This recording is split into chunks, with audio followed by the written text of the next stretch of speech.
Here at Empower Field at Mile High, I'm your host and team reporter, Elisa Hernandez, standing next to our lead writer on DenverBroncos.com, Aric DiLalla. What did we just watch? What an emotional game. What an emotional win. From the ceremony honoring Demaryius Thomas entering the Ring of Fame to scoring 33 points in the fourth quarter.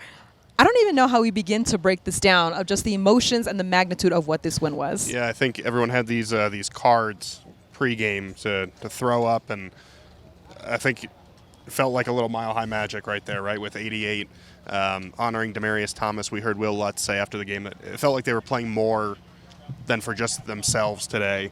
And I don't know how else you explain it other than a little bit of that magic, because the Broncos, quite simply looked like they were done.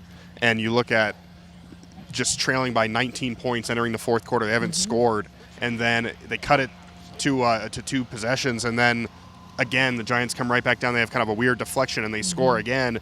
And 6 minutes left, you're down by 18 points, and it feels like, man, this is one you let get away at home. The home winning streak comes to an end.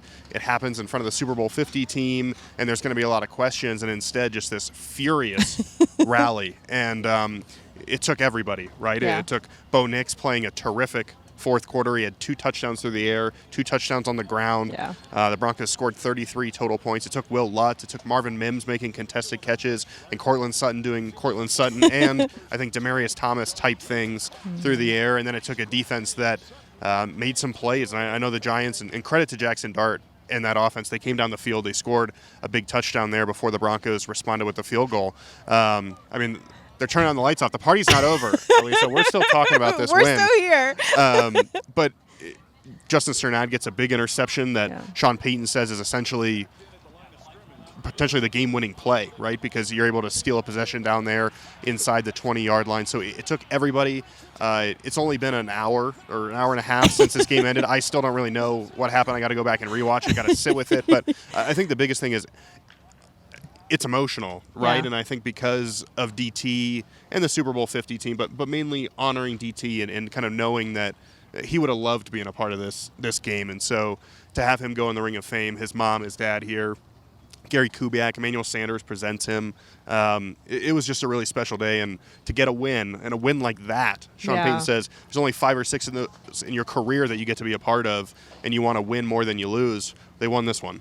We have to walk through those last plays on those last 2 drives. Marvin Mims, his presence can't go unnoticed in the fourth, whether it was 3rd and 11, his big 31-yard catch to extend the drive to 33 seconds left to a ball you maybe thought was going to Courtland. Next thing you know, it drops perfectly right into his hands. What they were able to do on the field was just impressive. And Marvin didn't even know where the ball was, I think, on that last catch, and then he turns around and boom, it's in his chest. Yeah. And then the presence of mind from Bo Nix to run up and spike the ball with the Giants defender still in the backfield, so they get an extra 5 yards.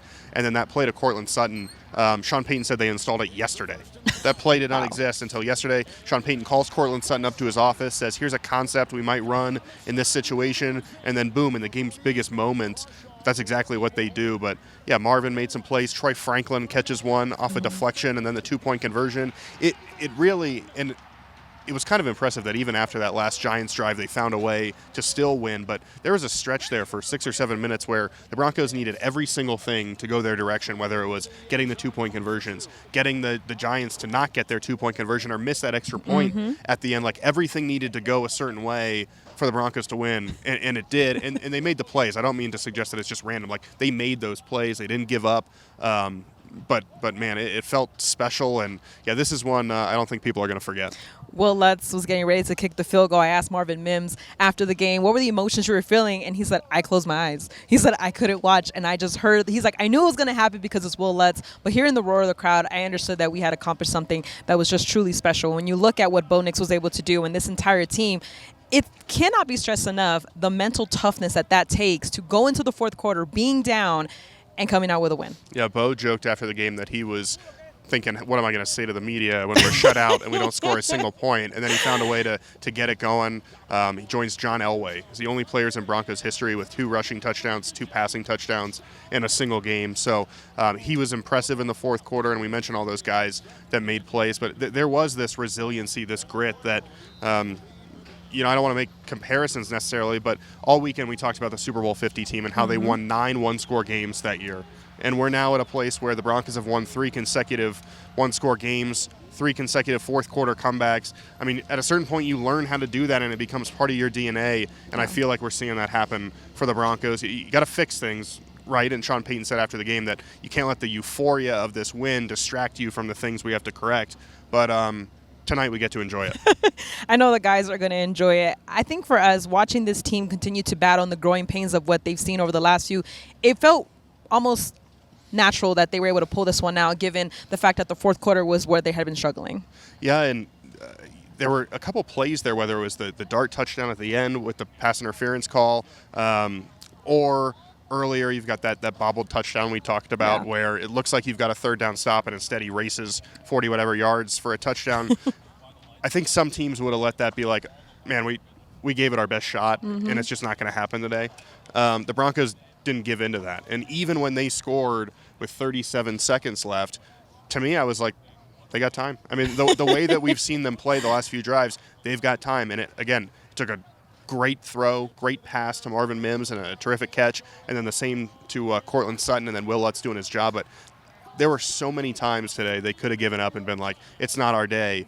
They fought through it, and they got a big win. They're 5-2. They're on top of the AFC West. The Chargers lost today. They're leading the division through 7 weeks, and it's pretty impressive. They improved to 5-2. You've covered this team for a long time. Where does this one rank for you? Oh, my gosh. It's right up there.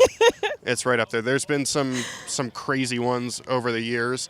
A 21-point fourth-quarter comeback a few years ago, but I think the moment with DT going into the Ring of Fame, with the Super Bowl 50 team being honored, and that being the goal of this team, that, hey, we're working toward that, and then just the ups, the downs. You think you're back in it, and then it's over, and then more life.